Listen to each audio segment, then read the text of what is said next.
Pemirsa, Presiden Prabowo Subianto menerima kunjungan kehormatan dari Wakil Perdana Menteri Malaysia Dato Sri Ahmad Zahid bin Hamidi di Istana Kepresidenan sore ini.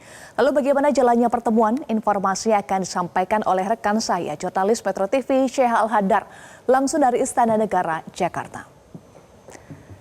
Ya, Syekh, apa saja yang dibahas dalam pertemuan pada sore hari ini? Ya, selamat sore Eva dan juga pemirsa. Kalau saat ini memang masih persiapan dari Presiden Prabowo Subianto yang akan menerima Wakil Perdana Menteri Malaysia Ahmad Zahid Hamidi. Rencananya sebentar lagi ini akan datang. Saat ini memang sudah tampak sambutan-sambutan khusus yang akan menyambut kedatangan dari Wakil Perdana Menteri Malaysia. Apa saja yang dibahas? Tentunya akan membahas kerjasama antara dua negara karena kita mengetahui Presiden Prabowo Subianto ini cukup erat hubungannya dengan Malaysia, antara Indonesia dan Malaysia ini memang sudah banyak kerjasama yang dijalin di antara kedua negara. Dan kalau kita mengingat memang hari ini adalah kunjungan yang merupakan bagian dari kunjungan kenegaraan dari Wakil Perdana Menteri Malaysia ke Indonesia yang sudah berlangsung sejak 3 hari, tepatnya tanggal 20 kemarin hingga hari ini tanggal 22 April. Nah, kemarin juga Wakil Perdana Menteri Malaysia ini sudah bertemu dengan Wakil Presiden Gibran Rakabuming Raka di Istana Wakil Presiden, yang pada saat bertemu dengan Wakil Presiden Gibran Rakabuming Raka ini Wakil Perdana Menteri Malaysia memang membahas sejumlah kerjasama, utamanya kerjasama di bidang ekonomi, yang ini memang utamanya fokus pada daerah Johor dan juga daerah Batam.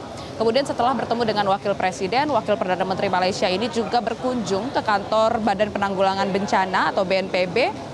Ini memang di sana Wakil Perdana Menteri Malaysia ini ingin mengetahui maupun juga ingin belajar seperti itu ya, bagaimana penanggulangan bencana di Indonesia, utamanya bencana-bencana skala besar. Contohnya seperti gempa Cianjur, kemudian ada letusan Gunung Lewotobi laki-laki, kemudian juga banjir yang baru-baru ini melanda sejumlah daerah di Jabodetabek.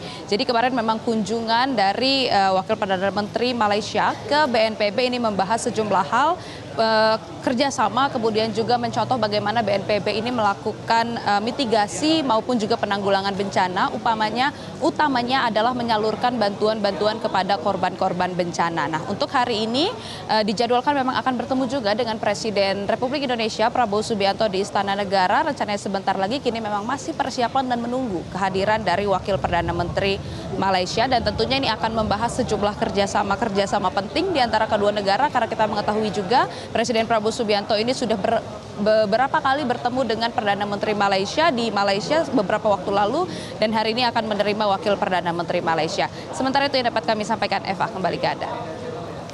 Syekh Al-Hadar, terima kasih untuk informasi Anda. Sebelumnya, pemirsa, Wakil Perdana Menteri Malaysia Dato Sri Ahmad Zahid Hamidi menemui Wakil Presiden Gibran Rakabuming Raka di Istana Wakil Presiden pada Senin pagi. Dalam pertemuan, keduanya membahas berbagai isu strategis menyangkut kerjasama bilateral Indonesia-Malaysia di berbagai sektor. Selain industri, ekonomi, kemudian juga industri halal juga menjadi sorotan. Mengingat Indonesia-Malaysia merupakan dua negara dengan populasi Muslim terbesar di Asia Tenggara. Kedua pihak sepakat untuk memperkuat kolaborasi dalam pengembangan industri halal berkelanjutan. Perlindungan pekerja migran Indonesia juga menjadi agenda pembahasan. Dalam hal ini, kedua negara berkomitmen mengintensifkan implementasi One Channel System untuk memastikan perlindungan dan penyaluran tenaga kerja Indonesia secara lebih sistematis dan aman. Sementara untuk bidang pendidikan, kedua pemimpin sepakat memperluas kerjasama melalui program pendidikan dan pelatihan teknis serta kejuruan. Peningkatan kerjasama ekonomi, terutama sekali kerjasama ekonomi di kawasan Batam dan Johor, kemudian juga kerjasama untuk industri halal, karena Indonesia dan Malaysia ini adalah masyarakat Muslim yang terbesar di Asia Tenggara.